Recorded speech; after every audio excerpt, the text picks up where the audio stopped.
நான் சொல்கிற இந்த விஷயத்த ஒரு நிமிஷம் கண்ண மூடி இமேஜின் பண்ணி பாருங்களேன். நீங்கள் வாழ்கிற இடம் பூஞ்சோலைகளாக இருக்குது.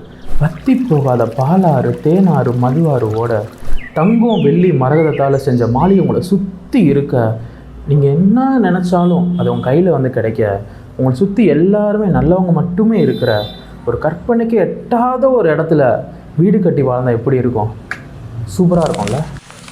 யார் பொய் பேசுறது தப்புன்னு நினச்சி அது அல்லாஹ்க்கு பிடிக்காதுன்றதுக்காக கைவிடுறாங்களோ அவங்க சொர்க்கத்தின் வெளிப்பகுதியில் ஒரு வீடு கட்டப்படும். யார் தன் பக்கம் நியாயம் இருந்துன்னு தெரிஞ்சும் அவங்க சண்டையை தவிர்க்கிறதுக்காக வாக்குவாதத்தை கைவிடுறாங்களோ அவங்க சொர்க்கத்தின் நடுப்பகுதியில் ஒரு வீடு கட்டப்படும். யார் அவங்க கேரக்டர் நல்லா பில்ட் பண்ணுறாங்களோ அவங்க சொர்க்கத்தின் உயர்ந்த பகுதியில் ஒரு வீடு கட்டப்படும். நம்ம தினம் தினம் ஓடுறோம், உழைக்கிறோம், சேவிங்ஸ் பண்ணுறோம், கரெக்ட், இது எல்லாமே பண்ணணும் தான். இவ்வளோ கஷ்டப்பட்டு இந்த உலகத்தில் வீடு கட்டுறோம். ஆனால் பொய் பேசுகிறதையும் வீண் சண்டையும் தவிர்த்தாலே நம்ம கேரக்டர் ரொம்ப அழகாக மாறும். ஸோ சொர்க்கத்தில் நிச்சயமாக நம்மளுக்கு வீடு காத்துட்ருக்கோம். இன்ஷா அல்லாஹ் நம்ம எல்லாரும் சொர்க்கவாசிகளாக முயற்சி செய்வோம்.